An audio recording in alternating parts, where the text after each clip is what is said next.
Welcome, Pewter Report readers, viewers, and listeners to a brand new edition of the Pewter Report podcast, Energized by Celsius. We are in prime time, ladies and gentlemen, because the Bucs 2022 schedule is getting released at 8 o'clock tonight. There's already been some games that have been announced, and we will get into all of that this evening.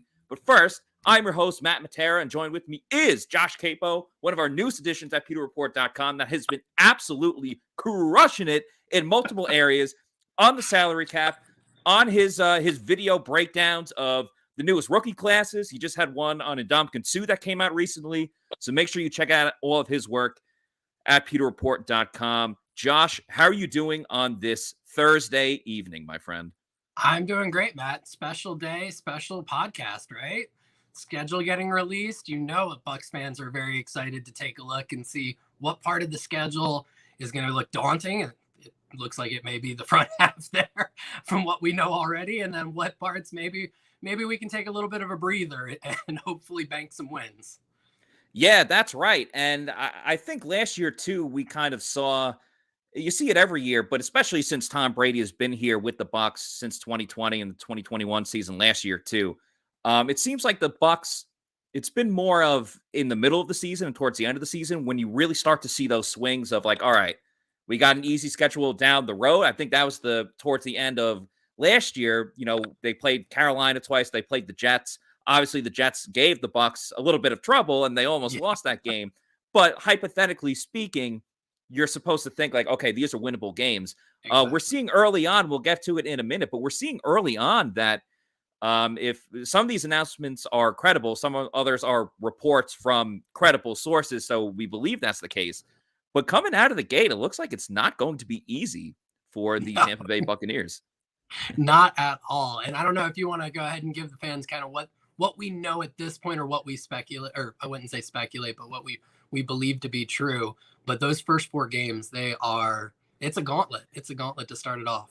Yeah, so we just had an article that came out on PewterReport.com where it was the announcement. NFL.com announced all of the Week 1 games of the season, and then the Bucs announced their first home game of the season, which will actually be in Week 3. So in Week 1, the Bucs start out on the road, Sunday Night Football against the Dallas Cowboys. So this is a rematch of the season opener a year before when the Bucs were obviously defending Super Bowl champions. They were the home team, but they played the Cowboys, so it's a little bit of a rematch there. Yep. Week 3, the home opener is against the Green Bay Packers. So rematch from 2020. They obviously played each other twice. Bucs won both of those games.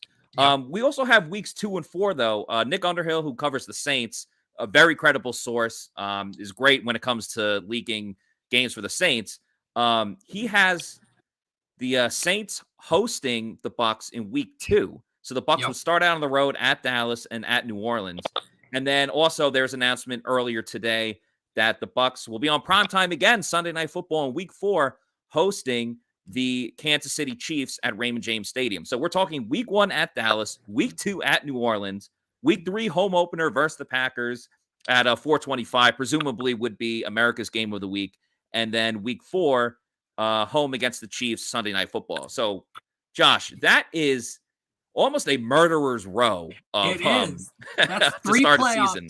Yeah, 3 playoff teams from last year, plus the Bucs' probably biggest thorn in their side from a divisional standpoint, with the Saints in week 2. So, yeah, if they come out of that 3-1, 4-0, you're thinking you're on easy street, for the rest of the season. I think I saw a tweet. I believe it was Evan Winter from A to Z Sports. He had taken shout out Evan. Yeah, absolutely. He had said that, based on projected wins, those first 4 opponents, the winning percentage is like almost 560. And then from there on out, you look at the rest of the opponents. We know the opponents, we just don't know where they'll slot in terms of the schedule. The winning percentage projected for those opponents is something like 440 or something like that. So if you can get out of those first 4 games, if you're the Bucs, with a 500 or better record, you're feeling pretty good about the rest of the season. So I know most fans aren't going to love a 2-2 record coming out of the first 4 weeks, but I think that, you look at those 4 opponents, 2-2, that's not terrible, especially when you line it up with the rest.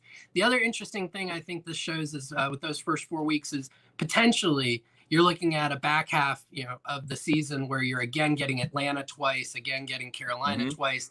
And at least based on what we know now, Atlanta had a really good draft. Carolina's hoping to turn things around, but you feel pretty good about having 4 games against those later in the season. And those are hopefully bankable wins. Yeah, the Bucs are lucky too that the NFC South is in a down year, presumably with some of the opponents that they're playing this year on the calendar. We'll get to that in a moment. I just want to give a shout out to Leo. Thank you so much, Leo, for this $5 super chat. He says, rough first 4 games with people thinking 2-2. Cowboys are worse than last year, as are the Saints, Packers, Chiefs. Kamara also might not play week 2. Yeah, that's a good point because if you guys remember, Alvin Kamara got arrested, I believe, after the Pro Bowl. It was a very odd story because obviously everyone's there for the Pro Bowl to have a good time. You're not really playing that hard. And then, issues came about, I guess. So Alvin Kamara could definitely be seeing a suspension early in the season.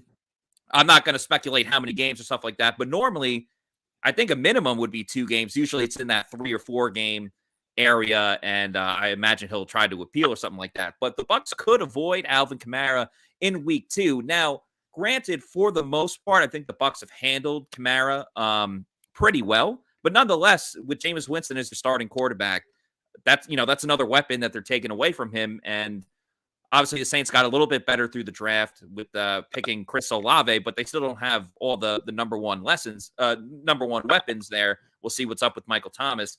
And Dallas, too. They obviously, I think their defense will be just as good as it was last year. And I remember going into the home opener last season thinking, all right, well, the Cowboys defense stinks. So then, the Bucs are just going to score 50 points and they'll win in a shootout. Lo and behold, they drafted this guy, Micah Parsons. He ended up being pretty damn good for Dallas this year. But now it's almost on the offensive side of the ball where last year we were like, okay, the Cowboys are going to be stacked and locked and loaded at this position. Now maybe not so much. So I understand all of the issues that the Bucs have had with New Orleans, and week 2 will obviously be a big test, especially going there. Yep. But I could see them, if they get that first win of the season, I think that really sets the tone for the Bucs moving forward. If they can start out 1-0, it takes a lot of pressure off that week 2 game against the Saints, which obviously has been a house of horrors for the Bucs. Yeah, looking at those first 4 matchups, I think when you look at Dallas, I think that's a huge opportunity for the Bucs because week 1, most likely Michael Gallup's not going to be back from his injury. I think it was an ACL tear, right? So, and they got rid of Amari Cooper. So you're really looking at a wide receiving core that's headlined by CeeDee Lamb, Dalton Schultz is the tight end. They do have a formidable backfield, and of course Dak is always dangerous. And if you go back to the week 1 matchup last year, it got to be a bit of a shootout. You hope that the Bucs defense can kind of shut down the Dallas offense at that point. And I think most Bucs fans and most people looking at the Bucs offense feel like the Bucs offense is still going to be pretty good. So I think that one's out of the 4, probably for me personally, looking at the Bucs, I would say probably the one I feel best about. New Orleans, you're absolutely right in terms of their offense, but it's really been their defense that has given the Bucs fits. And their defensive coordinator just got promoted to head coach, and I don't know for the life of me, I having trouble with his name. He's still there. Dennis Allen, right? And they somehow were able to reload that defense despite losing some critical pieces. So you always worry a little bit about that. Then you look at the Packers game. Packers defense is going to be fantastic. They really upgraded their defense. Some would say at the expense of their offense. And you wonder what that offense is going to look like without Devontae Adams. I think getting the Packers early is probably good for the Bucs, knowing that they had to play him at some point. You would think Christian Watson's probably not going to be up to speed. And you worry, if you're a Green Bay fan, I would assume you're worrying about that passing attack. And then the Chiefs will be interesting. They did a great job of upgrading their defense this year. I think that a lot of people are underestimating what their offense can be just because they lost Tyreek Hill. But you look at the rest of what they did with the money that they could have paid to Hill, and they certainly created more weapons across that offense. You have Marquez Valdez-Scantling and Juju Smith-Schuster added on to Travis Kelce. And, Patrick Mahomes got some options there. So that one's really exciting for me. Probably one of the most exciting matchups of the season as I look at the schedule. In terms of I think there could be fireworks in that game. Plus, it's a repeat of the Super Bowl from 2 years ago. So Bucs fans and Chiefs fans are both circling that one on their schedules. Want to give a shout out as well to Mr. Bucs Nation. Thank you for the $1.99 super chat. He says, "Got to support my guys. Let's go PR." Thank you so much. And make sure you subscribe to Mr. Bucs Nation YouTube channel as well. And subscribe to the Pewter Report YouTube channel. And everyone, please hit those thumbs up, hit the like buttons, help us up our followers and increase that algorithm. It helps us out, just spreads the word and all the information that Pewter Report brings to you. But yeah, Josh, I think you bring up a great point too, that it's good. You almost would rather face better teams in the beginning of the season because everyone's in the same situation where you're still trying to work some kinks out. You're not going to be as good as you are in September as you are in December and January when you're making that playoff push or getting into the playoffs. And I think especially Aaron Rodgers is a guy that heats up as, the season gets going. Like, I don't know if you remember, I believe it was Packers Saints week one last year. It was in Jacksonville, I believe, because there was hurricane in New Orleans. Yeah, hurricane issues in New Orleans. And they smacked the crap out of the Packers, Like, Aaron Rodgers had his worst game maybe of his career, and the Saints and Jameis Winston looked like, that they were going to go beaters. Yeah, that they were going to go 16-1, and clearly that was not the case. In New Orleans, it is what it is. James got hurt, and they never got a quarterback since. But especially with Green Bay, as you mentioned, they lost Devontae Adams. He's their number one weapon. Rodgers can make any offense go well, but when you don't have to worry about Adams, and listen, we all love Christian Watson. Shout out Kay Huddy. She'll be on the show a little bit later today. Watson is a good player. He could be a very exciting player. I'm not going to be overly concerned about him yet in week 3 when there hasn't even been Bucs rookie minicamp in general. Bucs rookie minicamp starts tomorrow. I can't get worked up over Christian Watson as the number one target for Aaron Rodgers. And also, too, the Chiefs I still think are going to be studs no matter what. Like, that offense, as long as you have Patrick Mahomes and Travis Kelce, I think you're going to be fine. Andy Reid, Eric Bieniemy, just that offensive great line. Yeah. Well, the offensive line, we'll see what's up with that. But I'm actually really excited for Juju Smith-Schuster as well, too. Obviously, he's coming off a serious injury, but he was able to come back for the playoff game. With all due respect to Big Ben, you're now going with Patrick Mahomes, who is going to go down as one of the greatest quarterbacks of all time and is one of the best quarterbacks in the league right now. But again, to your point, it's playing a team early.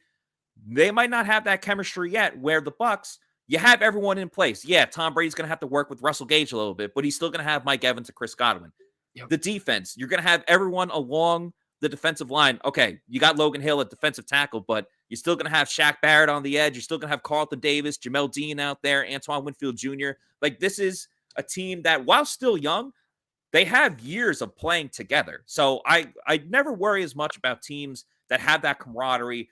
Yeah, you're going to mix in pieces here and there, as I mentioned, with Gage and Hall. But overall, like, that Bucs defense, I think will be well equipped for a Chiefs offense that has to figure out what they're doing with Juju Smith-Schuster, and a Packers offense that, without question, is worse without Devontae Adams there.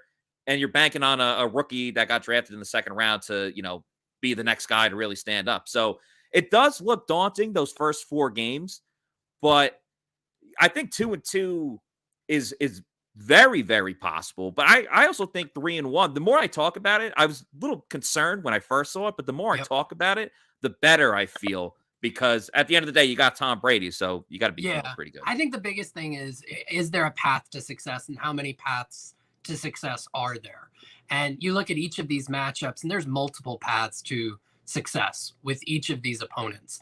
With that said, to have them back to back to back to back, that is going to be a daunting task. So 3-1 is absolutely possible. I don't think 4-0 is out of the question.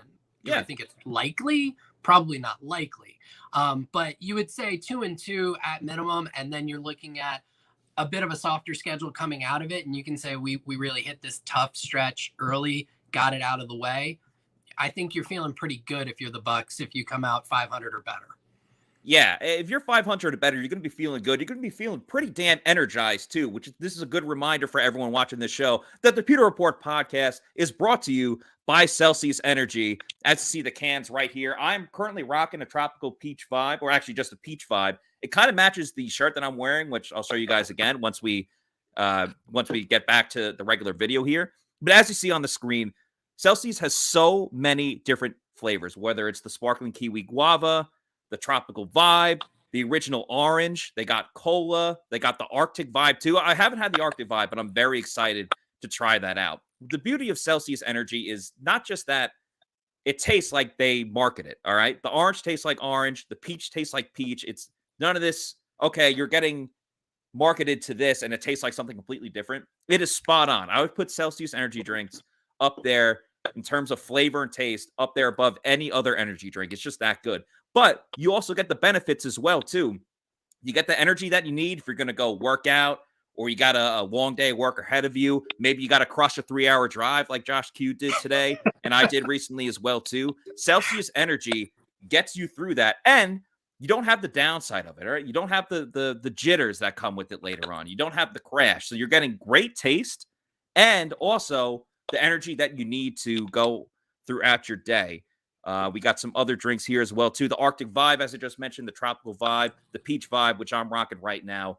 Make sure you go to Amazon because you can go get a bundle package, pick up Celsius there. They'll send it right to your door. And make sure, too, if you haven't tried it yet, the Celsius Fast Bars, the Fast brands, as you see here, absolutely delicious.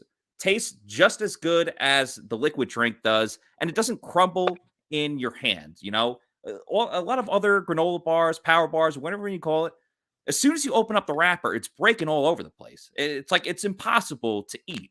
That's not the case with these fast brands. They got white chocolate. I believe they got a peanut butter flavor too, but the white chocolate I think is great. Cookies and cream as well too. So make sure you go on Amazon or your local bodega, gas station, local stores close to you. They got it everywhere. So shout out to Celsius for sponsoring the Pewter Report podcast. And yeah, so there you go. Peach Vibe. We are twinning. Celsius buddies today. Yeah. Let's go. Cheers, my man. Yeah, absolutely. This is actually number 2 for me today because, as Matt said, I actually had to drive up to Asheville. So it's 3 hours there. Yeah.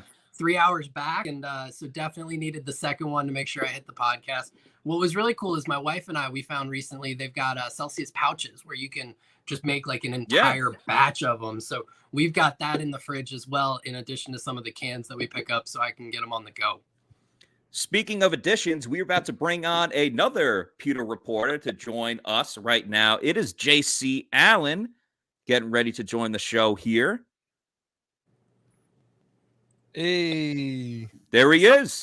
JC, how you doing, my man? Good, I'm vibing too, but I got that new Arctic vibe, man. I've been trying to find that one. This one, oh, guys, you don't know what you're missing if you haven't had it. 7-Eleven's been my go-to. They've been there. That's where I first found them, and strawberry lemonade, and yeah, they're top-notch.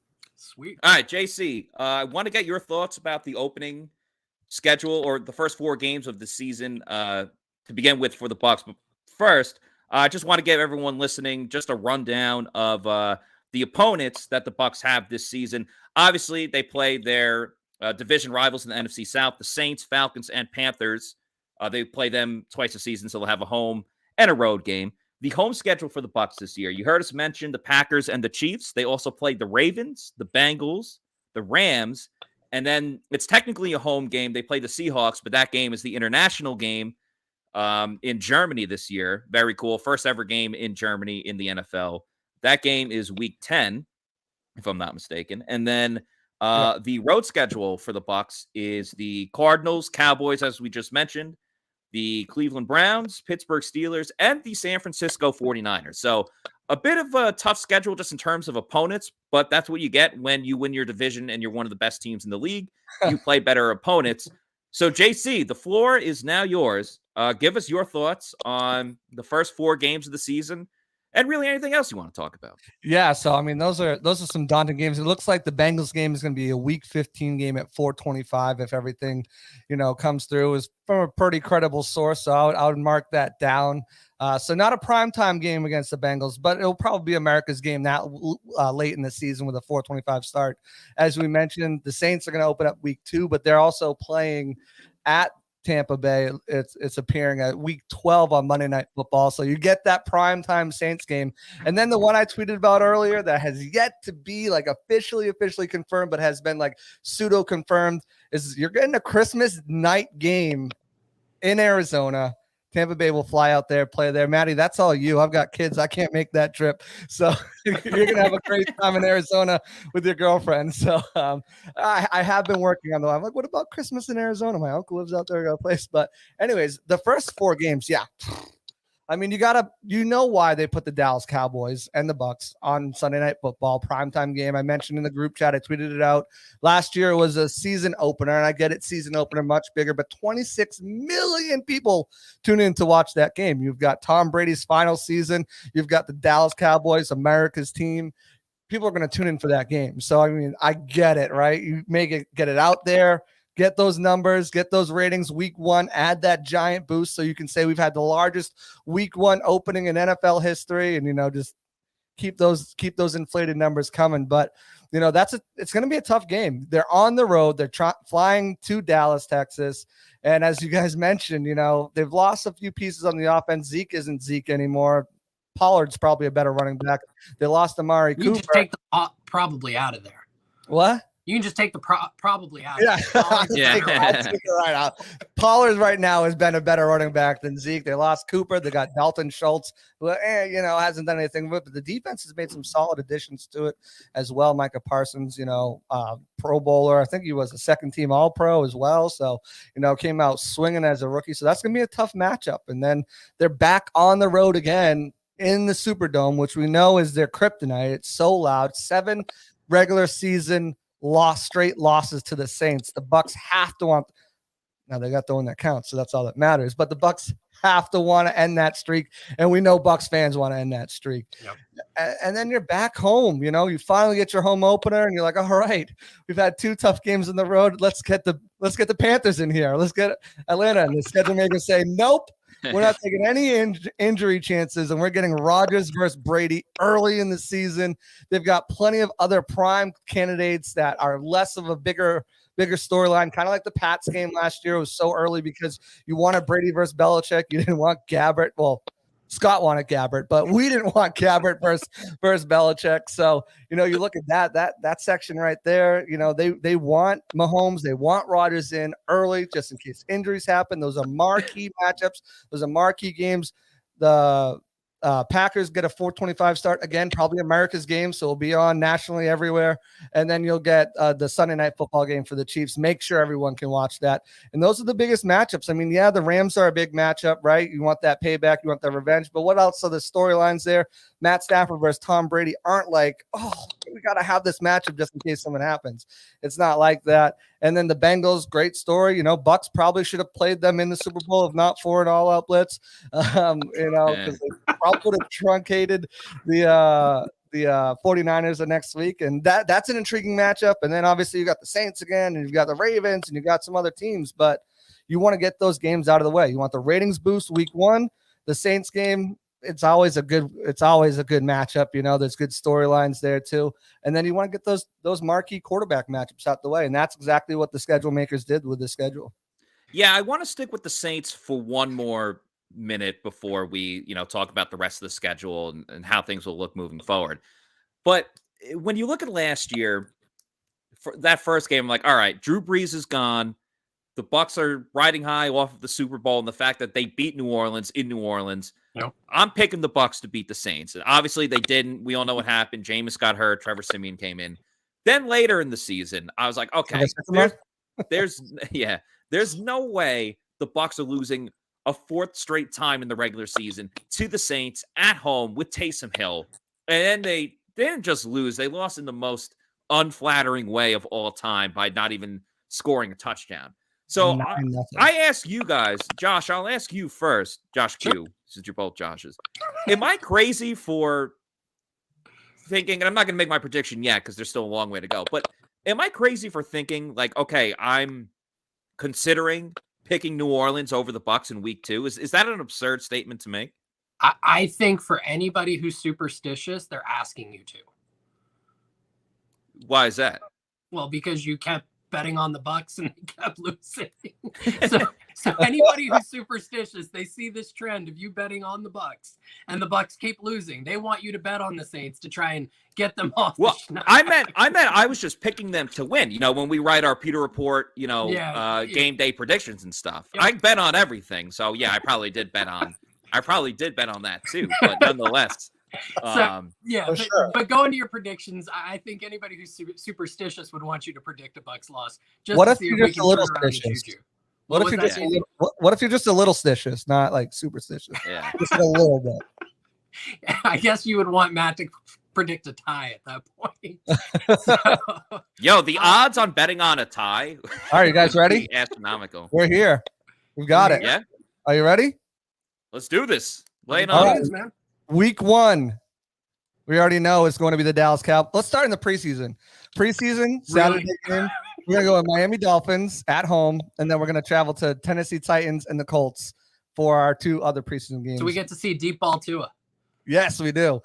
Dallas Cowboys kick off the season on Sunday Night Football. New Orleans Saints week 2, Green Bay Packers week 3, Kansas City Chiefs. Here's where it gets interesting. Atlanta Falcons that following week after the Chiefs. Home or away, JC? 5 at home.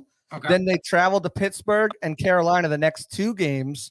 Then they have it looks like a Thursday Night Football. That's Amazon's new logo. Yeah, Thursday Night Football against the Baltimore Ravens. Home or away?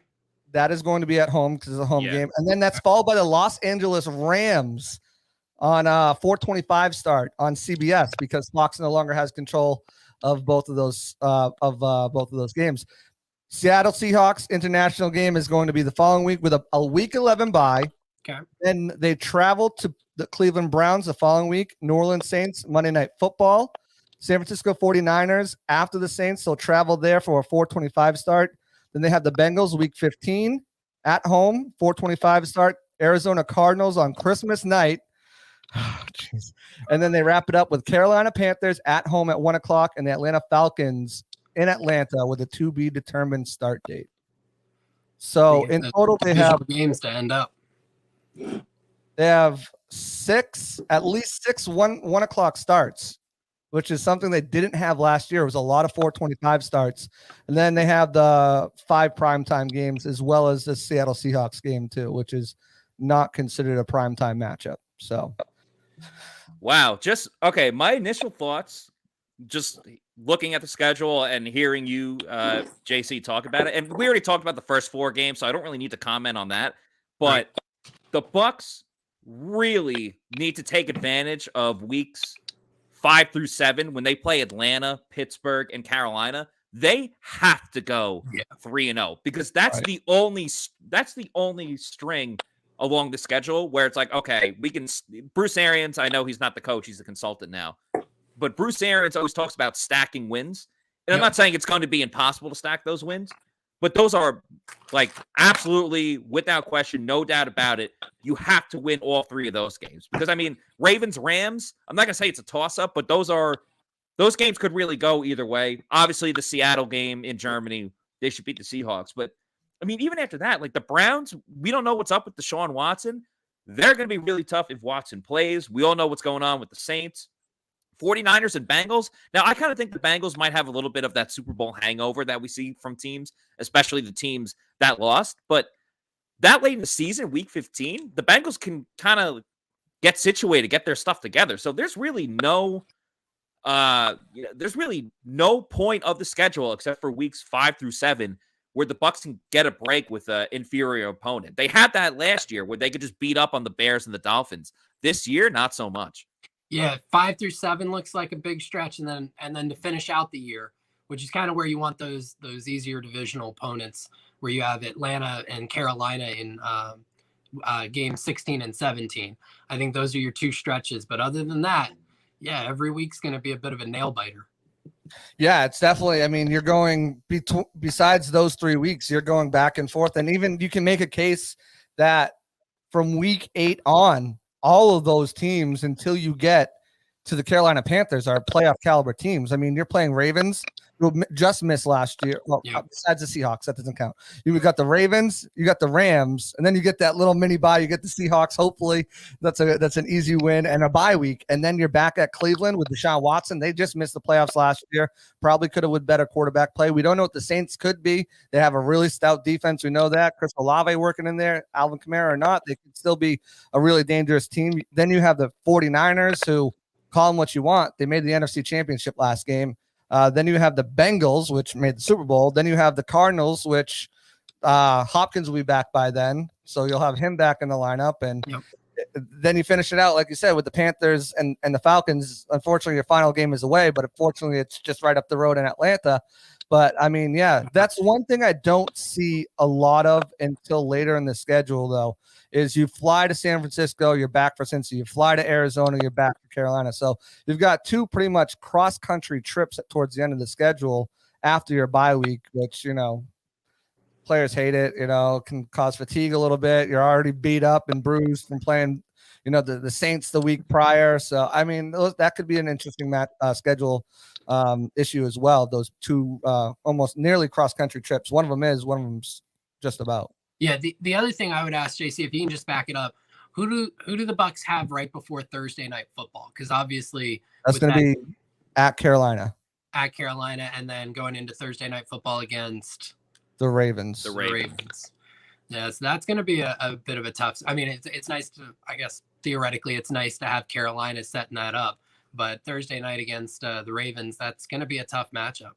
And we don't know too what the Panthers are going to do at quarterback. Obviously, they took Matt Corral, and they have Sam Darnold there, but they could still be in play for a Baker Mayfield, a Nick Foles, or Jimmy Garoppolo. They have the cap space for any one of those quarterbacks. So that immediately, I think, makes them a better team too. I think they have a pretty solid defense for what it is. They obviously have playmakers at the wide receiver position and the running back position, and I think they put some resources into that offensive line as well. So, I mean, that could the Panthers might not be the pushovers we think they are, and same thing with the Falcons. They're always divisional games. You usually drop one of those games, to like a lesser opponent, but who knows? We'll see.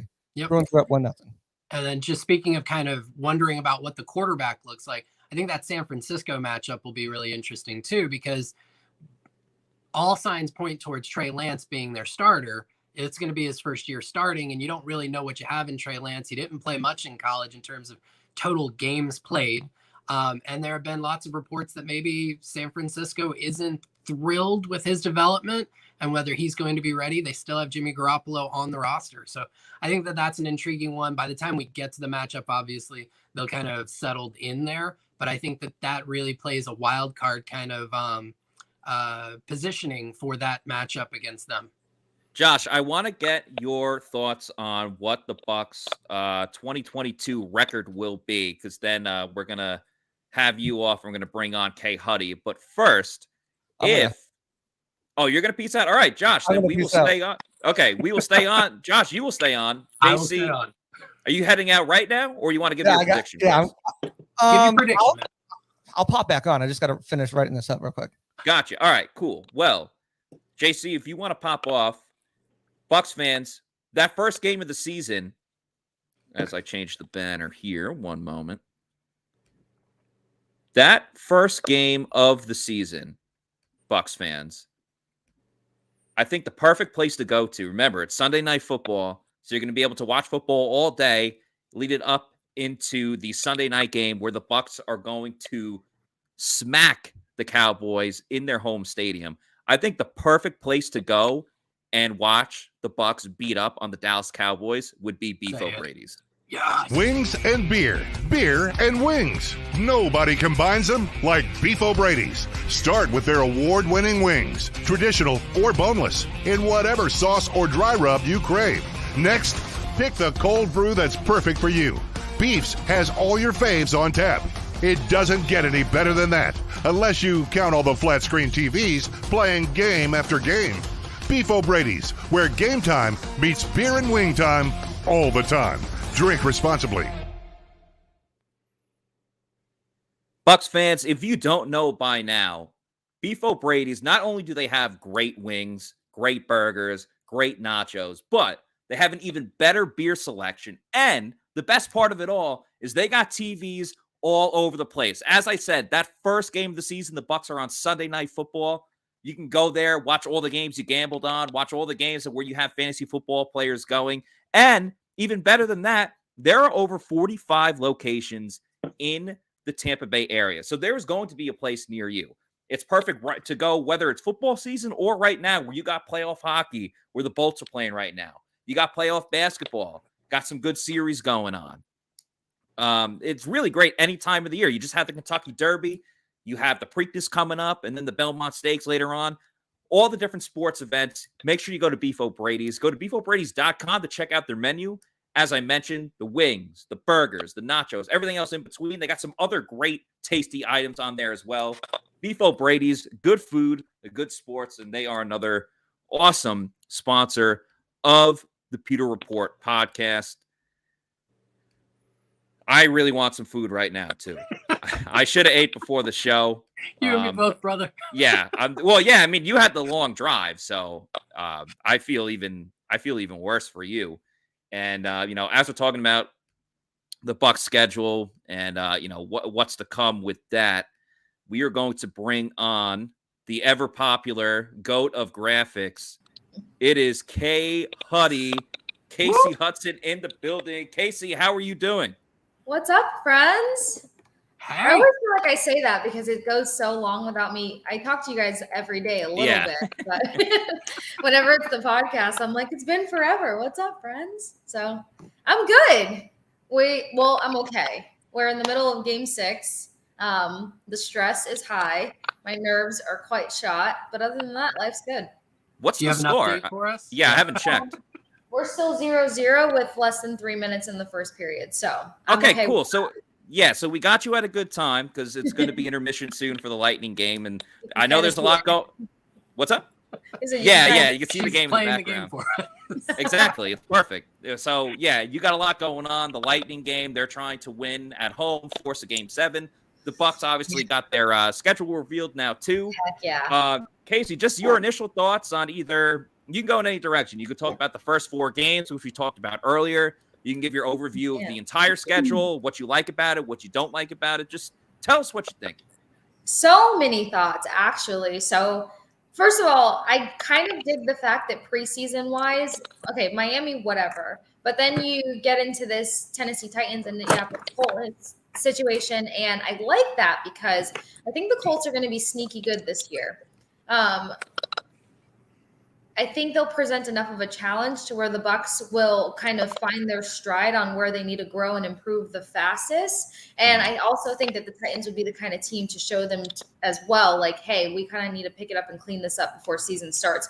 So I think those are 2 pretty solid teams to have a preseason with. Tennessee kind of tends to be a sneaker sometimes. And then you have Dallas, which – I was really humored by the fact that on Twitter, you were already seeing people being like, Bucs are going to go 0-2 in the beginning of the season. Guys, it's Dallas. They're still trying to figure out their life over in Texas. They have no clue what's going on. They still don't know if they're going to be decent. They still don't even know who's going to be still working for the team come August or September. So I don't think Dallas is going to present much of an issue to this team. Saints, me personally, if I put on the K. Huddy coaching hat, I want to take on the Saints early. I want to get a vibe for what that's going to be like because I actually think they did pretty good with their draft picks and the building of their team. We know that they had a lot of holes that they needed to fill. They have some guys that are aging that are not as strong as they were a couple seasons ago. So I would want to get that feel out of the way, kind of like they did in 2020 where they won a Super Bowl. Like they had the Saints early on. They got that feel right away, even though they didn't do well. They did well when it counted, and I think that helps them when they have those tough opponents early in the schedule. So far, I am okay with the fact that they have a pretty hefty load in the beginning of the year because I also think that they have a tendency to kind of play up and play down to their opponents.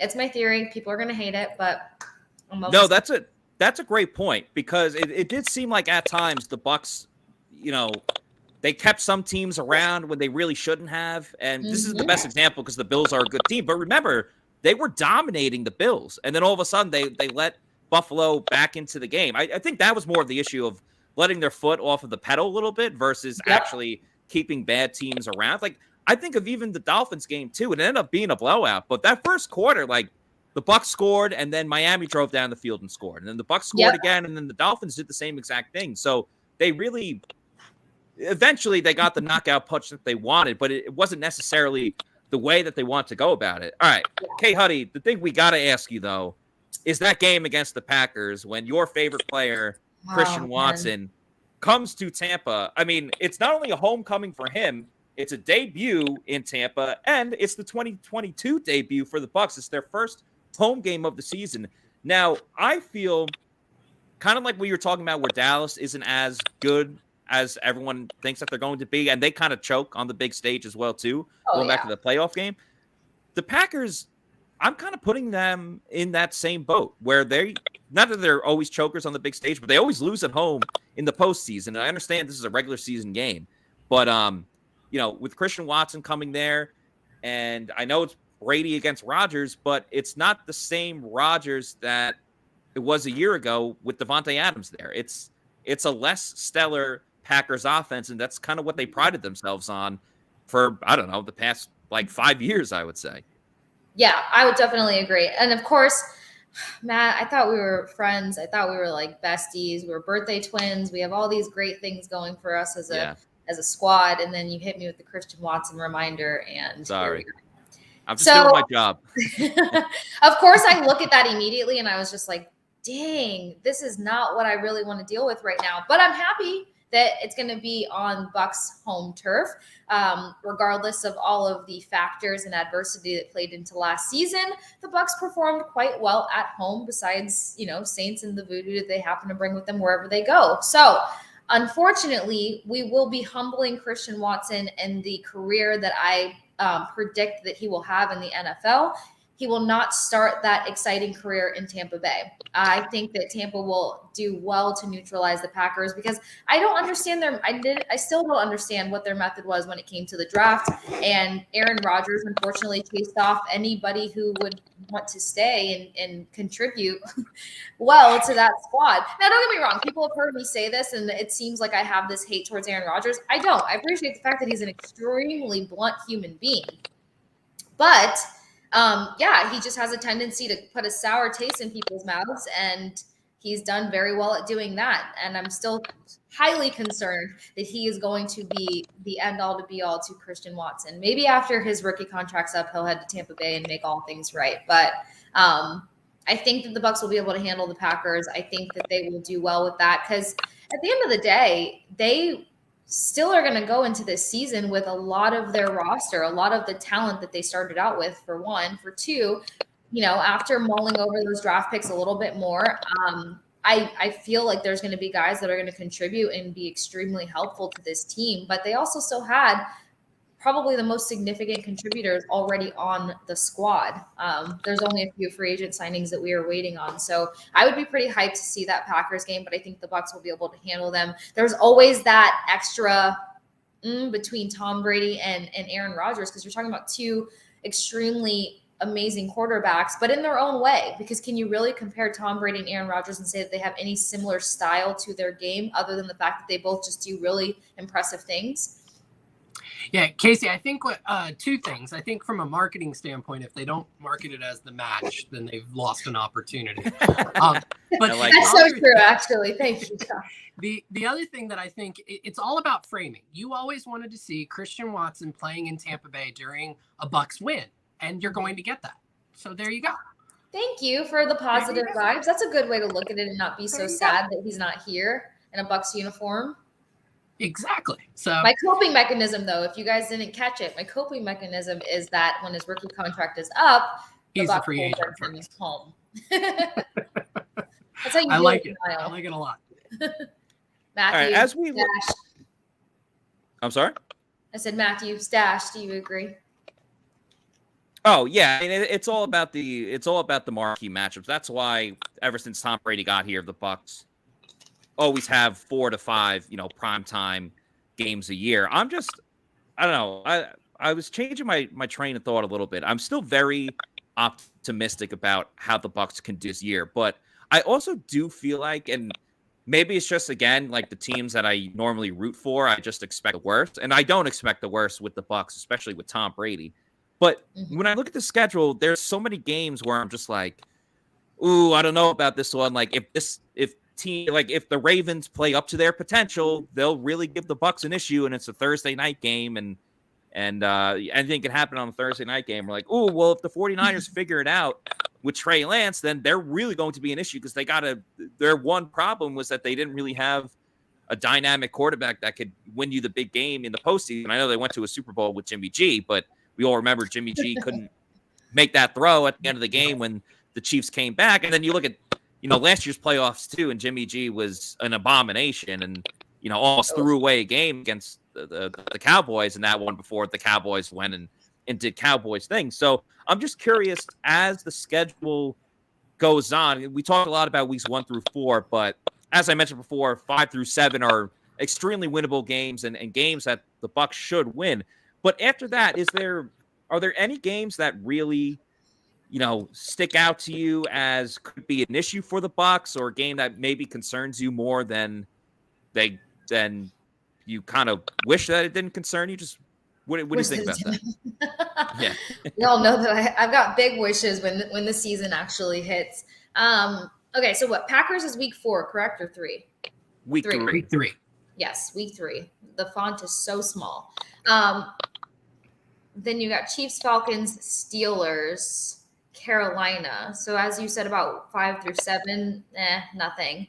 But then once you get to the week 9, the Rams, that's an issue, especially because they wore the wall that went up and said, hey, you're not continuing in playoffs, number 1, and you're not going to Super Bowl this year, number 2. I think that's also going to be a big, we need to win this. We need to prove that we can beat the Rams, who always have a tendency to kind of stick it to us one way or another. And I think with a quarterback like Tom Brady, he's got to really want to beat that team at this point. Like, that's got to be a team that's under your skin. Underrated thing about that game, if I wrote everything down correctly, Todd Bowles and Tom Brady will have extra time to game plan for Sean McVay. Because if I'm correct, that's coming off the Thursday night game against Baltimore, right? Yes. Yep. So yes, it is. An extra half a week to make sure they've got to make sure they don't over blitz. That's helpful. I have faith in that. Yeah, the funny thing. Yeah, the funny thing is that this is one of the few games where the Bucs won't be the favorite, I believe. Well, they might be the favorite because they're the home team, but it's certainly one of the games where, if people bet for the Rams, or if they pick the Rams to win that game, it wouldn't be shocking. So you could almost say that the Bucs would be an underdog in this game. And speaking of underdogs, got to give a shout out to Underdog Fantasy, another sponsor of the Pewter Report podcast. As you see on the screen here, they have the $10 million Best Ball Mania, and $10 million in prizes. Folks, Underdog Fantasy joined Pewter Report last year for the Pewter Report podcast, and it is such an awesome place to go. They have different events going on almost all the time at Underdog Fantasy. Best Ball Mania, they got a lot of pick'ems when the season gets going. We had a couple Pewter Report leagues last year that you could get into, and we'll be doing that again for this season. So Underdog Fantasy, as you see here with the Best Ball Mania, you go and you could just pick your team and you set it and forget it. If you use the promo code Pewter, you will get a discount starting the season, and you'll get money right into your bank account, money you don't even have to worry about paying. And the whole thing, too, is when they did Best Ball Mania last year, too, they encourage you to go and make your picks and selections and everything you want to do early on in the season. Last year, one of their winners started doing their drafts, I believe, in June, and ended up winning $2 million. So make sure you go to underdogfantasy.com and use the promo code Pewter to get free money in your bank account right away. Start these draft picks. Like I said, we'll be having different Pewter Report leagues as the season gets going, and they have long-term season drafts where you pick a team, you set it and forget it, and you just get it going right away and keep it moving. And they do a weekly and daily fantasy as well, too, if you're interested in that. You can go, all right, week 7, I feel good about this player in particular. I'm going to make sure I draft them in my weekly and daily fantasy. So go to underdogfantasy.com, use the promo code Pewter, and check out all the fun games and prizes that they have. Again, $10 million. Why not take a chance with that? It's $10 million. I don't know about you guys. I could use 10 million. Absolutely. I Absolutely. can definitely use 10. Yeah, I actually won one of those Pewter Report leagues last year, and I plan on defending my title. There you go. I plan on defending my title. Yeah, I just get nervous. My gambling skills are abysmal. But I will say that I have done some pretty decent, confident, comfortable little bets there and didn't lose my gas money or grocery money. So there you go. There you go. It's nice to have a little something on the game, a little something. Just a little something. By the way, especially guys. Yeah. I also see it in the comments. Thank you for the dedicated Tampa Bay fans. The Lightning are up 1-0 heading into intermission. So fingers crossed, it's the game where they maintain or they secure the W because they were the first team to score. That was the statistic until the other night. Well, Josh was talking about superstitions before too. So now, Casey, I'm sorry, but I think you have to watch the rest of the game like this. The Lightning scored. They're up 1-0. If you start actually sitting and watching the rest, if you start sitting and watching the rest of the game, I mean, if Toronto comes back, it's kind of it might be on me. I'm not gonna lie because I'm an absolute freak. First of all, I cannot sit down, so I'm just standing right here, like as if I'm gonna be thrown in the game at any minute to help anybody. So my nerves are rattled. I can't sit, pacing around the house, somewhat cooking, just doing a lot of things. So it's probably better when I'm here talking about Bucs from a positive perspective, and then they just get to win behind me, and then we call it a day. I'd prefer that. As long as there's a win involved. Exactly. Yeah, that's what playoff season is all about. It's just stressing out and taking years off your life. But when they win, it's absolutely worth it. Yeah. Gosh, shout out to signing for Botox after this. Yeah, I need some shots in my forehead with my with my stress levels. But just want to give a shout out to Salty Buccaneer. Thank you for the $4.99 super chat. And everyone in this, if you send us a super chat, we'll make sure we get to it right away. So thank you very much, Salty Buccaneer. He says in all caps, confidence with a couple of exclamation points. TB12 revenge season. Hashtag unfinished business with the 12 as the rest of the spelling there. You know what? There's actually a lot of revenge games, not just for the Bucs, but for Bucs opponents. So, you know, as we talked about New Orleans, very much a revenge game for the Bucs. We all know that they beat them in the playoffs, but they don't like how it went last year with losing 2 games to them. The Rams, absolutely, unequivocally, and as I look at my TV on ESPN, Sean McVay, he's a very beautiful man. I'll give him that.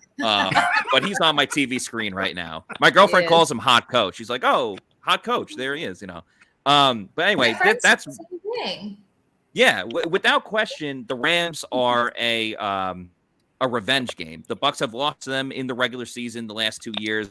Lost the heartbreaking, back-breaking, years off life playoff game. By the way, that the Bucs are able to come back from 27-3 just to lose last minute. But then also, too, you know, it's kind of a revenge game for the Chiefs, losing to the Bucs in the Super Bowl.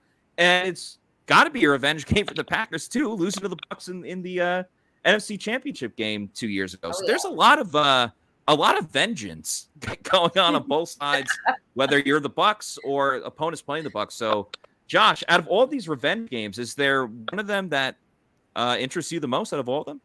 It's got to be LA. Absolutely. Yeah. I mean, that's the one that to see the Bucs come back from down so much in the first half, to get it so close, and to be that one play away from sending it into overtime, in a playoffs that it featured a lot of overtime. I'd say that's the one that, you know, I'm circling it. I literally have circled it. It is circled. Yeah, that absolutely is. The other thing that I'll just kind of bring up, and I'll let you bring it back to Casey for the revenge game thing. But I'm looking through the schedule, and you look at the Bucs defense going up against a lot of these offenses, and there are so many games where it's strength on strength, right? So Todd Bowles, Yes. he prides himself on, we're going to stop the run. And I'm just looking at so many of these games, Pittsburgh, Baltimore, Seattle, Cleveland, San Francisco, all of those teams that pride themselves on establishing the run and really creating their offense off of their running game. So when you look at it from that perspective, it's really exciting to see a lot of those matchups and hope that the Bucs' strength in run defense is going to be able to really neutralize what those teams build their offenses on. I think that's a really cool aspect of this. In a league that's so pass first, you've got some of the best running teams and the teams that still pride themselves on, we're going to establish the run and we're going to play off the run, right on the Bucs schedule. I think that plays right into the Bucs defense. Yeah, absolutely. And it's funny because I was just looking at the schedule again. I'm starting to do my, this is a win, this is a loss, this is going to happen, this is not going to happen.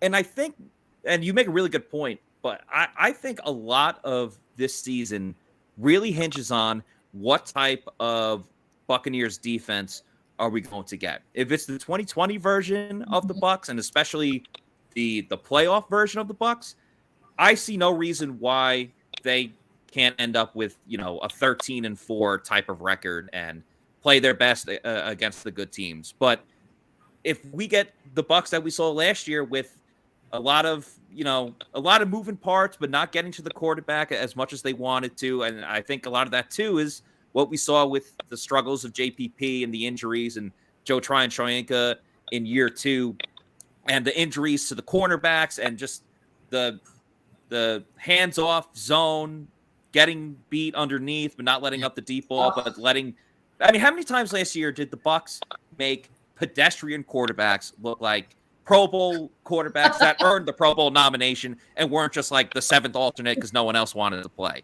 Like, we saw it so many times. The Washington game alone, the Trevor Siemian game. Gosh. So it's just like if we get that type of Bucs defense, the Bucs are still going to be good. Don't get me wrong, but I can see that being more of a 10-7. I'm not saying the Bucs are going to go 10-7, but I can see the Bucs only getting 10 or 11 wins if they get that style of defense, given the difficulty of the schedule. But again, if you get the 2020 defense, and I think we will get a bounce back too, whether it's because Bowles is the head coach and the players are just going to be a little more fired up, whether it's because hopefully, praise be to Godwin, I know he's an offensive player, but hopefully you get healthy on the defensive side. Yeah. With secondary and with Tryon-Shoyinka letting it fly, spreading his wings, being able to be a full-time outside linebacker, not worrying about having to share all of that. I think if they get back to just being healthy and playing their game and not trying to do too much, and maybe an improved Devin White type of season, I think the sky's the limit for the Bucs if they get that type of defense. It's a big if, but I think all the parallels are there for a bounce back year for the Bucs defense. Yeah, I definitely agree with that. I love a lot of the defensive additions that they made, and I think that can complement this current group, and it's going to be a really fun season for the Bucs defense. I definitely think that's to come. Oh yeah, I would say it's hard not to agree with Josh, especially with the Rams, and I definitely look forward to them getting an opportunity to redeem themselves against the Rams, because the Rams have just had such ownership over them for a little too long. But with that said, there was way too many winnable opportunities versus the Saints. And then Matt said something that just kind of struck a nerve in me. As somebody who grew up in Tampa Bay watching the Bucs, it just hit my heart a little too close to home.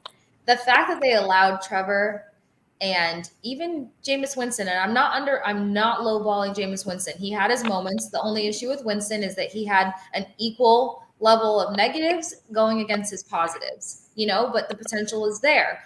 But the fact that they made the Saints, who were really just kind of gritting by, look so good for no reason, made me physically sick as a Bucs fan. Like, I need them to correct that situation. I need them to embarrass the Saints, and they have the capability of doing so. And someone in the comments said this a minute ago, but they actually do have quite a winnable schedule here.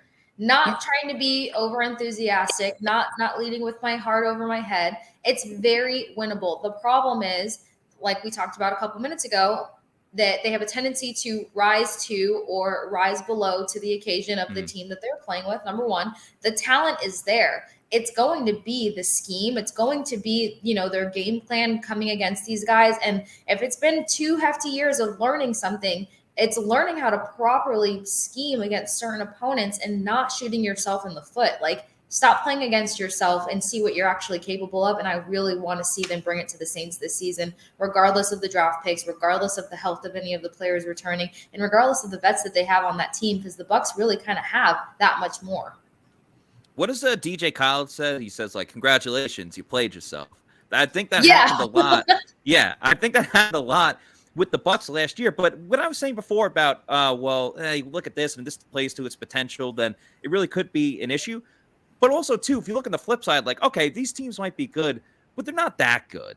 I mean, again, you look at the 49ers, and that's a big if Trey Lance is really going to be good. You look at the Christmas night game against the Cardinals, like, Kyler Murray was not a very happy camper in this offseason, and he's a player that gets, like, extremely rattled, too, if things aren't really going his way. The Rams, they lost some big pieces. Like, Odell's not going to be there. I know that they replaced him, but, they lost their starting offensive tackle, too, Andrew Whitworth. He retired. So, and you always hear about the Super Bowl hangover. The Bucs didn't necessarily have that, too, but, again, Tom Brady is always the exception to the rule. So I could see that, happening to the Rams. We talked about the Cowboys. The Seahawks aren't that good.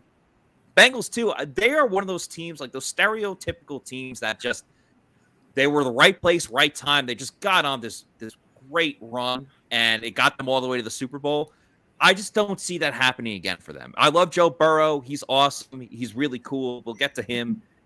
We'll deal with him when that season comes up. But I think there's a lot of games where, if they're at their best, it could be an issue. Even Lamar Jackson. For as good as Lamar Jackson can be, he's got some flaws too. And if he tries to create, his own plays sometimes and it goes off the rails, there's a lot of good Lamar Jackson, but there's a lot of beatable moments for Lamar Jackson as well too. Josh, I want to get your overall prediction on the season in a minute, because then we're going to bring back on JC. But first, as we're talking about the wins and losses of the season, one great place that you can go to bet on the over-under on season wins for the Tampa Bay Buccaneers would be MyBookie. Now, folks, MyBookie has been a longtime sponsor of the Pewter Report podcast. And even though it's not football season right now, there are a lot of different things that you could bet on, such as the AT&T Byron Nelson. That's a golf tournament that actually started today. But you can still bet on the winner. You can bet on things like this golfer against that golfer, who's going to beat the person on that day. You can bet on that. And you can bet a lot on baseball, too. There's 162 games of the baseball season. It could feel like a grind to watch, but you can put that excitement back into it in each and every game with MyBookie. There's run lines. There's money lines. There's a ton of different props. My favorite prop of all time is first inning, no runs. You just bet neither team's going to score in the first inning. You watch that first inning. Bam, you're good to go. You got money in your pocket. Getting started is very simple. You can deposit $300 and play with $200 instantly. Just use the promo code Pewter to claim a MyBookie deposit bonus. Whether you're a diehard fan or a newcomer to the sport, there's never been a better time to join the MyBookie family. Go ahead and sign up today using promo code Pewter to secure your first deposit bonus up to $1,000 with MyBookie. Whatever you put in, they'll meet halfway, all the way up to 1,000 buckaroos. Bet anything, anytime, anywhere with MyBookie. Again, that is mybookie.ag. Use the promo code Pewter and get some free money in that bank account to bet on stuff like the Lightning to win the series, or maybe hopefully the Penguins beat the Rangers tomorrow and we get done with them, or put in a future prop bet for the Bucs to win the Super Bowl, because odds are that's probably going to happen. Well, all right, I'm glad Josh, you said that. want to get your thoughts. Yeah, I'm glad you said that. There were a couple things you noted there, and then I'll get to my prediction. But you had just said the futures bet on the Bucs to win the Super Bowl. I'm glad that the Bucs are in Arizona on Christmas night, because it gives them an opportunity to check out the digs before they go and play the Super Bowl there later in the season. So it's a nice get ready for this just a few weeks before the Super Bowl. You had mentioned Cincinnati. I think you might be selling them a little short because, yes, they made the Super Bowl. Yes, they were a flawed team, but no team attacked their flaws, I think, as well as Cincinnati did. That offensive line was a sieve, and they went and they patched it up. Former Buck, Alex Kappa going over there. And then you brought up Baltimore and Lamar. Who's he going to throw to? They got rid of his number one receiver, and they didn't really replace him. So they're banking on Rashad Bateman to take a really big step up. So with all of that said, I know you said you wanted my prediction, and then you're going to get JC back on here. So I went through the schedule. I am an optimist by nature, so I hope Bucs fans like my prediction. I've got them at 13-4. So I see a loss in week 2 at New Orleans, but then they go on 5 wins straight after that to make them 6-1 before they lose in Baltimore, lose in Cincinnati, and lose in San Francisco. I highlighted all the losses, but that's to say there are 13 other games that they win. So I've got them 13-4, easily taking the NFC South, potentially even with the 1 seed in the NFC, meaning that the Super Bowl for the NFC runs through Tampa Bay. That's the way I see it. I like it. You are a very optimistic guy, but it's good to have optimism and positivity in this world. Because there's a lot of negative people out there, and I just won't stand for it. All right, the Bucs are a good team. Right. They're going to win a lot of games this year. They're most likely going to win the division. I'm not going to 100% say that because I'm actually a little higher on the Saints than I think most people are. I understand the struggles that they've had on offense, and no one believes in Jameis Winston. I don't totally believe in Jameis Winston too, but Saints did a good job last year when Jameis was playing. They definitely limited him, almost to a point he was kind of like neutered at times. But nonetheless, the Saints went, I believe, 5-2 with them. They relied on just defense winning it all, not turning the ball over, and creating a lot of turnovers. I remember that game against New England. Like, they only beat the Patriots because they just kept forcing turnovers, and they got like a big play on special teams. I think if the Saints stick to that formula, they obviously have had the Bucs number. I don't necessarily see that changing a ton in terms of the Bucs offense just figuring out the Saints defense and putting up 30, 40 points against them. I'm not saying I can still see the Bucs beating the Saints in the regular season, but I think the Saints are going to be more of a contender than most of us believe. And I understand Jameis is what it is, and Tom Brady's the greatest quarterback of all time. I'm just saying it's going to be more competitive than most people believe that it will be. Josh, thank you so much for coming on the show. You have been fantastic, awesome, and every other positive saying that you could really give. You are the man. Again, make sure you follow Josh. What's your Twitter account? At Josh_Capo. So last name spelled a little weird, QUEIPO. Yeah, so make sure you follow him there. Check out all of his work on pewterreport.com because he's really had great some articles. He's grinding the tape, and it's really been awesome. So thank you so much, my man, as we bring on JC here. JC back in the building after publishing the Buccaneers schedule release article. Right. JC, want to get to your thoughts in just a moment, but I also wanted to remind the Pewter people watching this that, we're primetime tonight. We're also going to be primetime tomorrow night because it is the first day of Bucs rookie minicamp. That's right. We're going to see the entire 2022 Bucs draft class finally in Tampa Bay Buccaneers uniforms. We're going to see Rashad White. We're going to see Logan Hall. We're going to see everyone else in between. It's going to be very fun to watch, to see out on the field. No more just watching tape, watching videos, going on YouTube. We're going to be at the field watching these guys perform. It's going to be a great way to start with Bucs rookie minicamp. Then we got OTAs the following week, and then in June we got mandatory minicamp where we'll see Tom Brady and all the starters. Now we've seen Tom Brady because, as JC put in a story yesterday, or one of us on Pewter Report wrote it, that Tom Brady has been in the offseason program here in Tampa. But, just want to make everyone aware, we will be back again tomorrow at 7:30 to talk about everything that we saw from Bucs rookie minicamp. All right, JC, welcome back to the program. I don't know if you guys want to, because we've talked a lot about the schedule, what we like, what we don't like. I don't know if we just want to give our scheduled predictions, kind of like Josh Capo just did, or we could kind of go game by game, maybe not take like half an hour to do so, but we can go game by game and kind of pick what we like, what we don't like, where we kind of think there's going to be wins and losses and things like that. Yeah, I mean, I'm down. I can't wait for tomorrow, by the way. I'm so excited to see these guys. I want to know what numbers they're wearing too. We know Hall's supposedly wearing 90, signal the end of JPP, but I want to know what numbers these guys are. I can't wait for it. But I mean, I'm ready for both. Like, I know I'm pretty locked in on what I have the Bucs going, but I think going week by week, having a short discussion and then putting a W or an L next to it as a consensus, that's fun too. Okay, cool. And everyone in the chat too, please give your opinions as well too. I already see a lot of people, giving their thoughts, especially about that New Orleans game. Also want to give another shout out to Mr. Bucs Nation, another $1.99 super chat, second one of the day. Got to show some more support for PR. Thank you again so much, my man. Hope to see you again soon. Last time I saw you was in Indy, and we had an awesome time. So hopefully you'll be out at some of the Bucs practices coming up. But thank you again, and make sure you subscribe to his YouTube channel. Just like everyone here should subscribe to our YouTube channel. Get those thumbs up. Helps out our algorithm. Thank you, everyone, for that. All right. First game of the season on the road. Sunday Night Football in Dallas. Jerry's World, as they say. I think it's going to be a win. I think this is an easier game than it was a season ago, even with Dak coming off of all the injuries. Yep. We talked about it, the lack of playmakers on offense now for Dallas. Yeah, they got good running backs, but all the Bucs do is stop the run. So where are you going to beat the Bucs defense?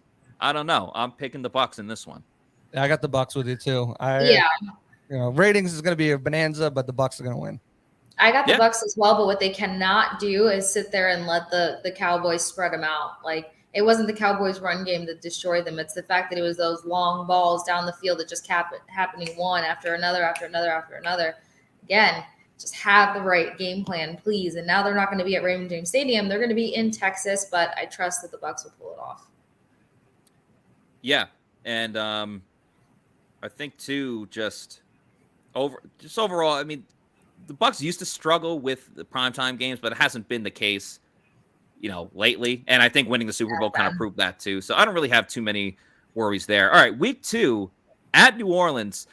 I'm at the point. I'm done picking the Bucs against New Orleans until they prove it to me. So I'm picking Saints, kind of like what I was just talking about before. But going to New Orleans has been a house of horrors there, and you got to prove me wrong. All right, I picked the Bucs a lot last year because they're defending Super Bowl champs. And to beat the man, you gotta be the man. You got to beat the man. I'm not saying New Orleans is the man, but they've had the Bucs numbers. So until they prove it, I'm picking New Orleans over the Bucs. See, I'm turning that around. They're getting the monkey off their back. Week 2, they're going to beat the Saints. Not only beat them, they're going to beat them in their own stadium at the loud Superdome or Little Caesars Pizza, Little Caesars Casino, whatever they want to call themselves nowadays. But I got them exercise the demons. Beat the Saints in New Orleans. In Nolans, I should say. NOLA. I would love if JC was right, but the fact that they came to Raymond James Stadium and somehow pulled off a victory, I just have to go with an L for the first meetup. I agree. They've got to bring hope back for me now. I will not bet against the Saints when it comes to the Bucs until they do better. Yeah, Candace comment here. We need to be more efficient on early downs. No more first down, off tackle runs. That's been a point of contention over the last 2 years, as great as the Bucs offense has been, and it has been really damn good. They were first in passing yards, second in points per game, and second in overall offensive yards. But sometimes they've gotten that slow start on first down. And when you're backed up 2nd and 7, 2nd and 8, you can get away with it against some teams, but not against a team like New Orleans. So I don't think the Bucs right the wrongs just yet. Going to week 3. Ask Byron about that. Yeah, yeah. Week 3, home against the Packers, 425. Everything that we talked about, Packers offense, not as good. Their defense is certainly formidable, but the Packers defense does not scare me. I don't think the Packers are going to in Florida too. Yeah, he does struggle in Florida. So I'll keep this one quick. I'm picking the Packers. I'm picking the Bucs over the Packers in the home opener. I'm like, no, agreed. Bucs take it. Yeah, I got. I mean, between the Bucs' ability to move the football, their defense got better in the draft. Yeah, whatever. Roger struggles in Florida. Give me Bucs in this game. Okay. Got him 3-0 so far. Woo! Well, Yeah. you have them Casey. Yeah, Casey and I have them 2-1, but that's all right. Agree to disagree. If we all disagreed, then I don't know. Where's the fun in that? Week 4, Sunday Night Football against the Chiefs.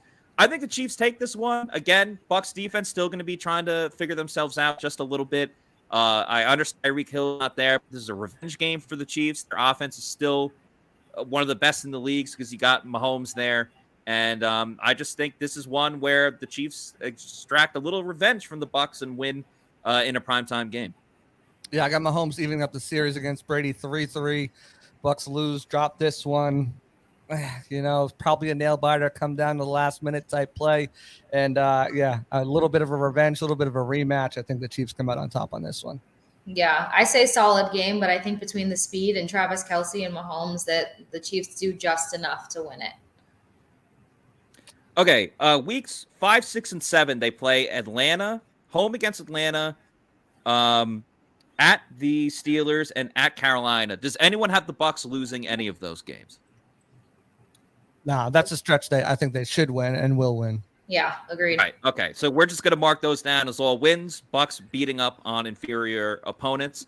Shout out to Trustin here with the $5 super chat. Thank you so much. He says, with all the free agency moves, I see the Bucs 13-4.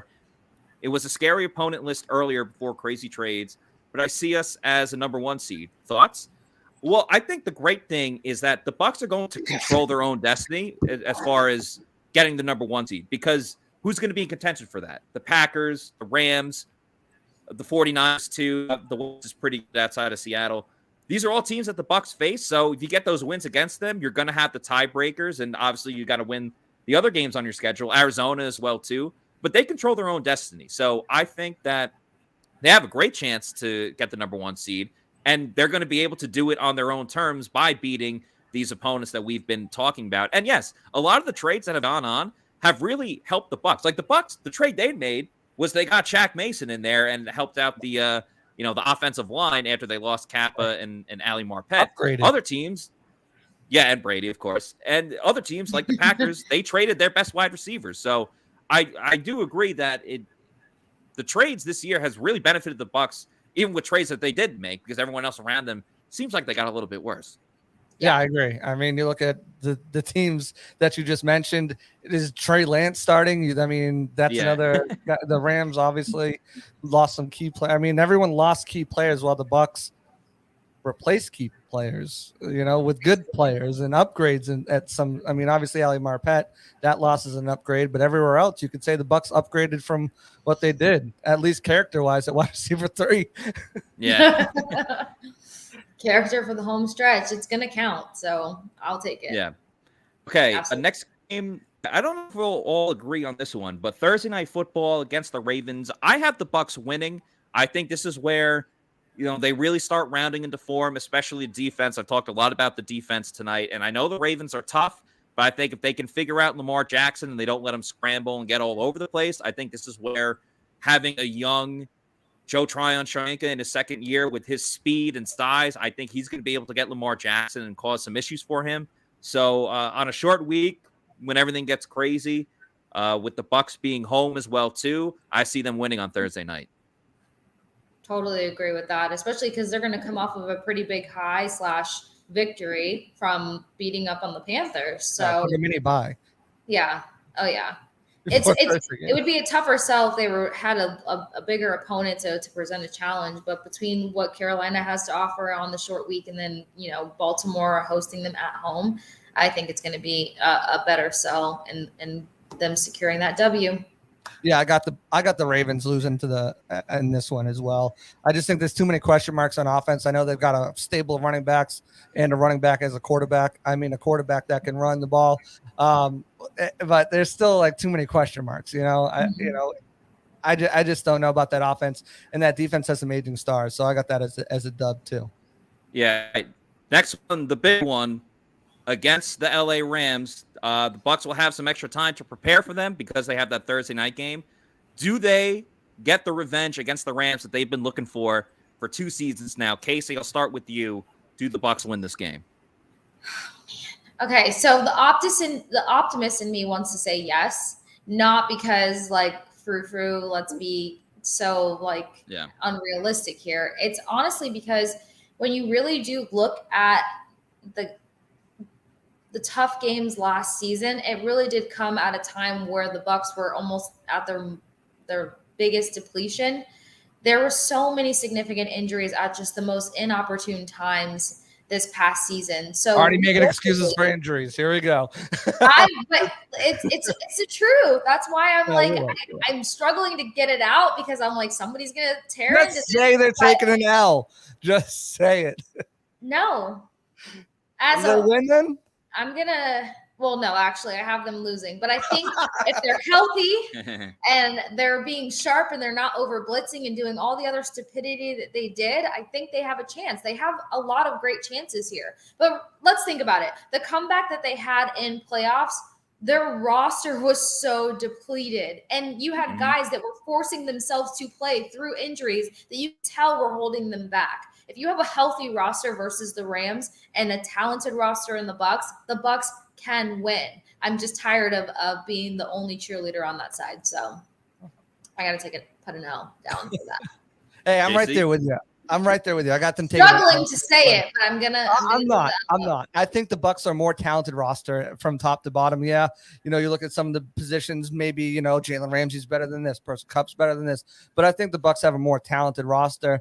The only question mark here comes into they have that tough 4-game schedule. Then they still have they've got 3 opponents, and then Baltimore is going to be a physical game. Yeah, they have about a week and a half to rest up on that. But I don't know if Bowles moving into a head coaching role is going to allow him to solve Sean McVay. That is the enigma to him because he just hasn't been able to. And I think it's going to be close. I don't think the Rams are going to come in and blow out or anything like that. But I think the Bucs find an L right here and take their second L of the season. And it's again top-notch competition with the Super Bowl champions and Kansas City Chiefs, who they faced in the Super Bowl 2 years ago. So I think this is one where Tampa Bay finally gets over the hump and beats the Rams in an important game. I think the Bucs are going to treat this one where it's more than just your typical regular season game. Maybe not, it's a measuring stick game for sure. Super Bowl, but exactly, not necessarily a playoff game, but more than a regular season game. This is the team that has beat them multiple times. Mike Evans has talked a ton about how he wanted to play the Rams in 2020 because the Rams beat them in Tampa.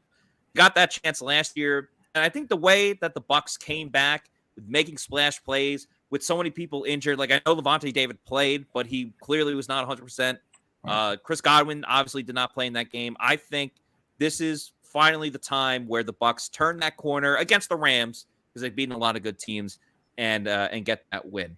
All right. After that is when they go international love as was that Tayo Cruz? I see them beating the Seahawks. What's up? The Wiener Schnitzel? It means the hot dog stand. Yeah. Anyway, I see them beating the Seahawks. Guys, yeah. Bolts up 2-0, shorthanded goal by Anthony Cirelli, and I called him having a hot night. Let's go, Casey. Baby. Oh, great call. Go to go to my bookie and place a prop bet on that for your next call for Game 7 after the Lightning win this game.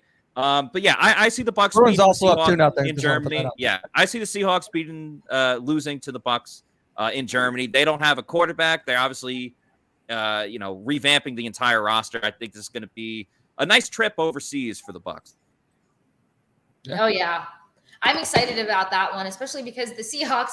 Tell me if I'm standing on an island alone here, but how many of us watched like the Seahawks trades, the free agency conversations, and then the draft and just kind of be like, so guys, what are you doing over there out west? What's the plan here? Do something.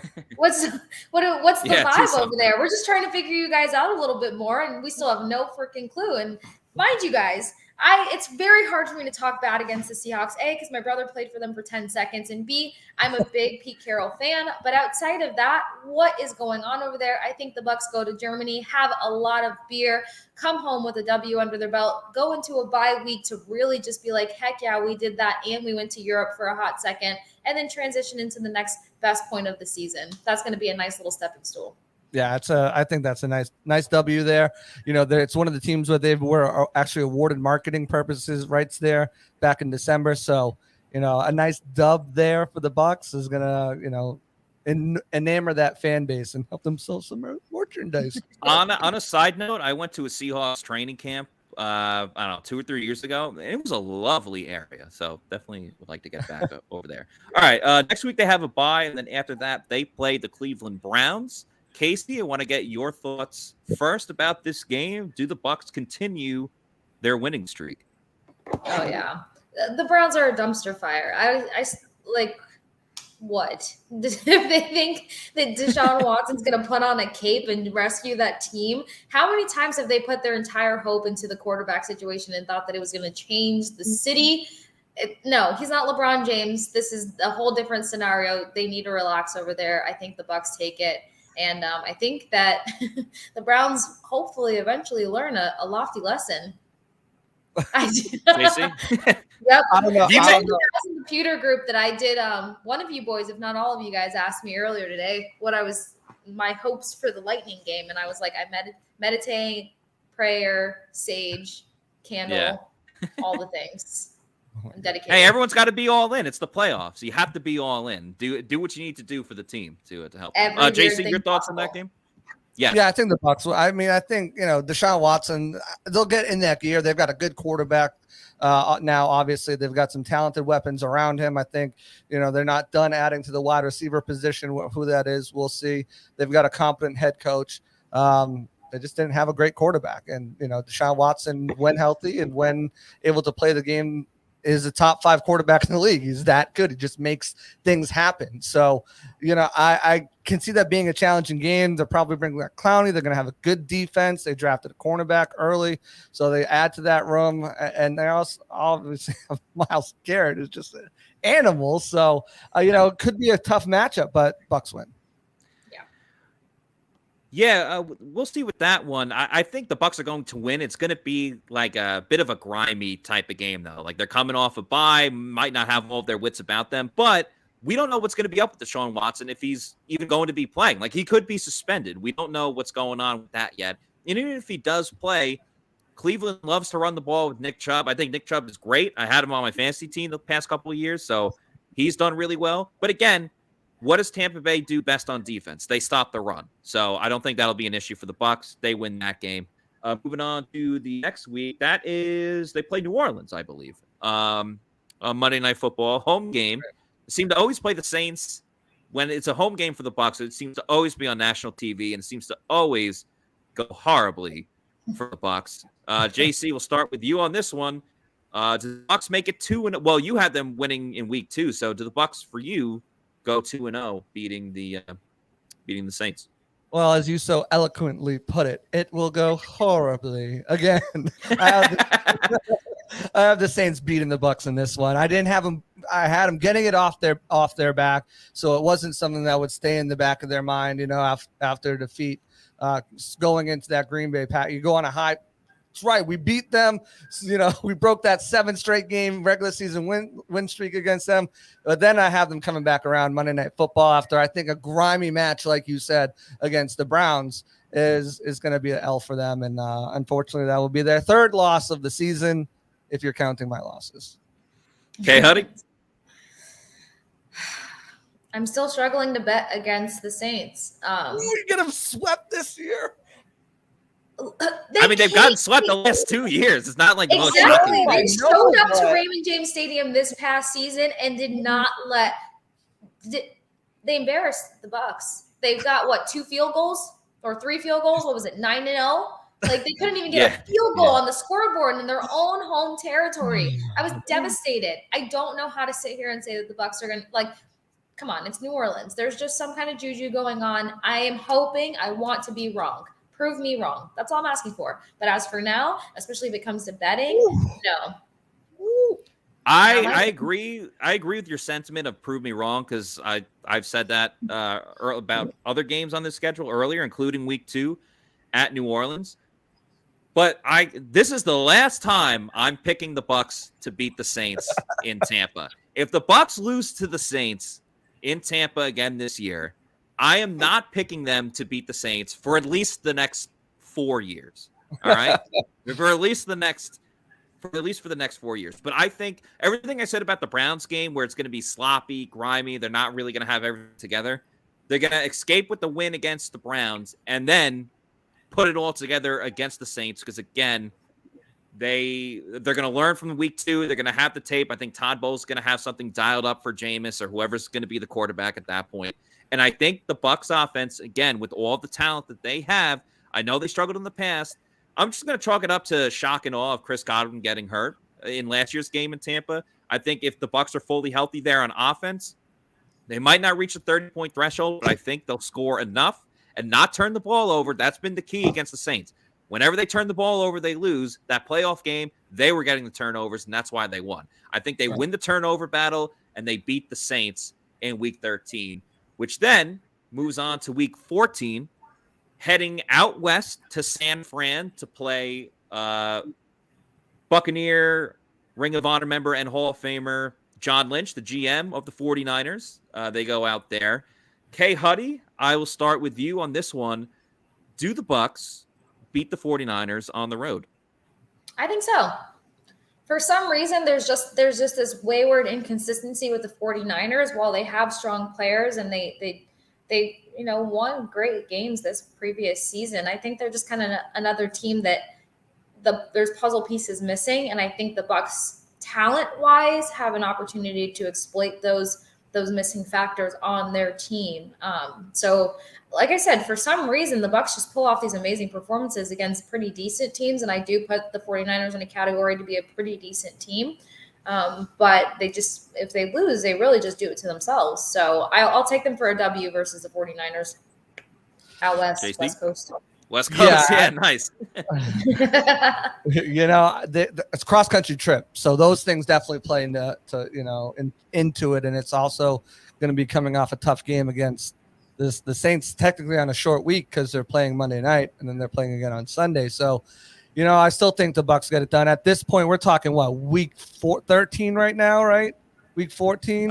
Week 14 will be 40. Trey Lance is starting. Trey Lance is starting at that point. And the Bucs are gonna. I have 6 sacks in that game, 2 interceptions. Rack it up right now. Bucs win easy and just destroy Trey Lance's confidence of ever being a starting quarterback again. Hey, good for Richard. He said he's from LA and he just bought his tickets for Bucs at Cardinals. LFG. That's awesome. So That'll be a this fun game, yeah, absolutely. This game, I am actually going to equate Bucs going to 49ers. Now, remember, it's a Monday night game against the Saints, so it's a short week, and you're going all the way out west. I think this is going to be the Bucs-Washington game from last year when everyone had them beating Washington, and they just came out flat, did not do their job, and they ended up losing. I think this will happen to the Bucs this year. They usually have one game a year where they should win, and they just, for whatever reason, things don't go their way. 49ers are still a good team. They have to figure out the quarterback situation, but that defense is still nasty, and I think going on a short week out west is going to hurt the Bucs. Even it's going to hurt too because that was Tom Brady's team growing up. So sorry, Tom, but it'll all work out for the best. All right, let's start to wrap it up a little bit here. Week 15, home against the Bengals. Kay Huddy, thoughts on the Bengals?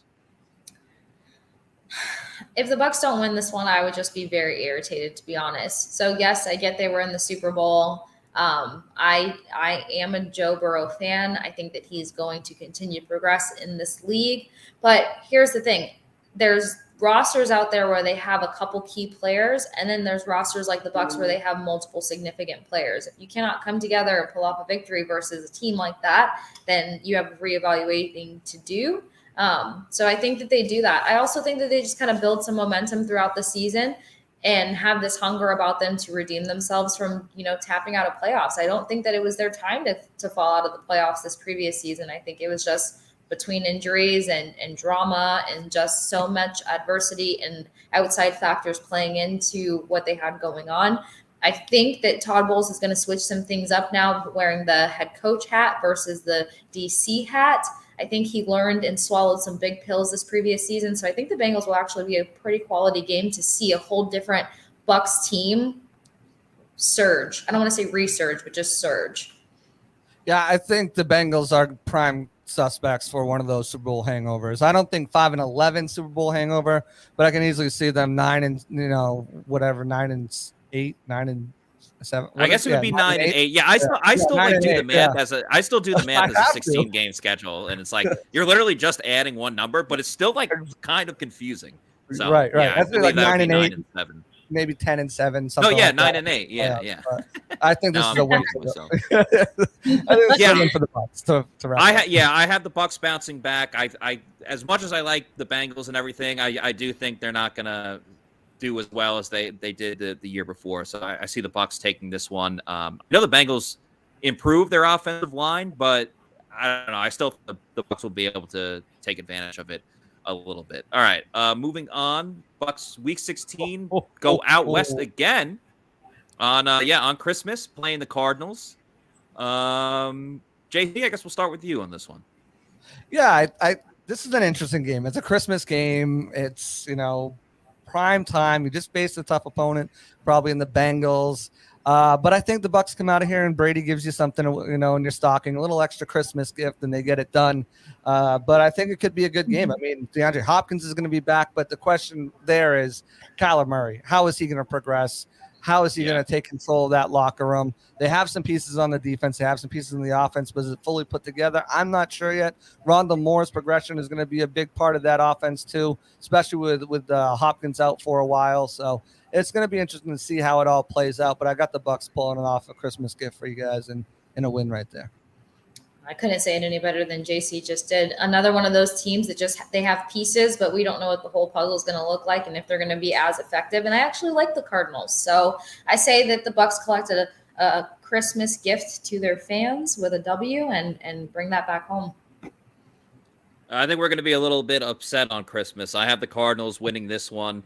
I just think if Kyler is a happy Kyler, he can do some things that will just give the Bucs a ton of headaches. Even though the Bucs have speed and obviously height along the defensive line, especially with Logan Hall getting those hands up, trying to block some Kyler Murray passes like Shaq in the paint or Dikembe Mutombo. But Shaq has 4 titles, so I'll say Shaq first. I love Shaq. But yeah, I see just the unique type of gadget offense that the Cardinals like to run, causing some issues for the Bucs, and Cardinals win this one.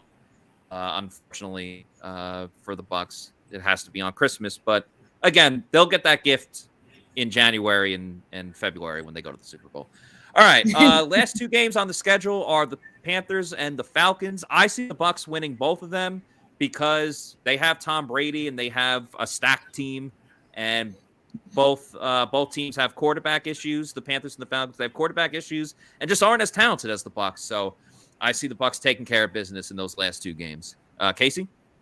Taking care of business. Every day. Every day. The last 2 games. Panthers, Falcons. I know the Falcons might present a little bit of a challenge, but I feel like Russell Gage, that's his name, right? Yeah. Yep. Okay. There's the new names are just throwing me. I want to call everybody Logan. I'm gonna get it. Call Nicolas Cage. Yeah, like Nicolas Cage, right? The wide receiver. Yeah. It's just all throwing me for a loop right now. But Russell, new guy. Hello, new fella. I feel like every player wants an opportunity to show up and go off versus their previous team. So even though it might not be the first game that they face off with each other earlier in the season, I think that one of those 2 games he's just going to go ham. And why not do it at Falcon Stadium versus your old team? I think that they close out on a high note and get ready for playoffs redemption. Yeah, I think I got a split decision here. I think they win the next week at home against Carolina. But I think at this point, they're sitting there at the schedule. They've got only 3 losses that I have them right now. So they're sitting at 13-3, and they probably have number 1 seed maybe locked up or maybe, in contention for that number 1 seed. And they say maybe they've got some injuries. They say, Blaine, you're going in. Or maybe Brady starts it, but then Blaine goes in right away. Okay. You get some reps maybe for Kyle Trask. And I think you kind of pull back some of your key starters just to avoid injuries going into the playoffs, because you know what it was like to go into the playoffs with injuries last season. Although they didn't happen in the last 2 games, you still had people recovering. So maybe you give them that extra week, even if you fall to the 2nd seed and don't get the bye, whatever. You're giving those veteran guys an extra week to make sure they're rested and well prepared. And the Bucs dropped the game, maybe on the hands of Kyle Trask, maybe on the hands of Blaine Gabbert. I don't know, but that's where I've got the loss. And you always get those weird losses in interdivision too. Like, you just be like, we lost to, the Jets. Yeah, and the Bucs are going to be hoping. The Bucs are going to be hoping that Blaine Gabbert plays that Week 18 game, because hopefully it's a game that doesn't really mean anything for them. Hopefully they have the number 1 seed locked up, or they have a seeding position where they know they can't move up or down. So we get some Blaine, and Scott gets happy, and we'd be happy as well too. So after looking at it all, I have them 13-4. JC, I think you have them 13-4 as well. Yeah. And Casey, you have them right around that too, I think. Yeah, 13-4. I mean, realistically, I would maybe take more of a 12-5 approach just until. Well, yeah, we'll say 12. We'll say 12-5 because Josh Capo also had them 13-4. So we we can't all have 13-4. So we can.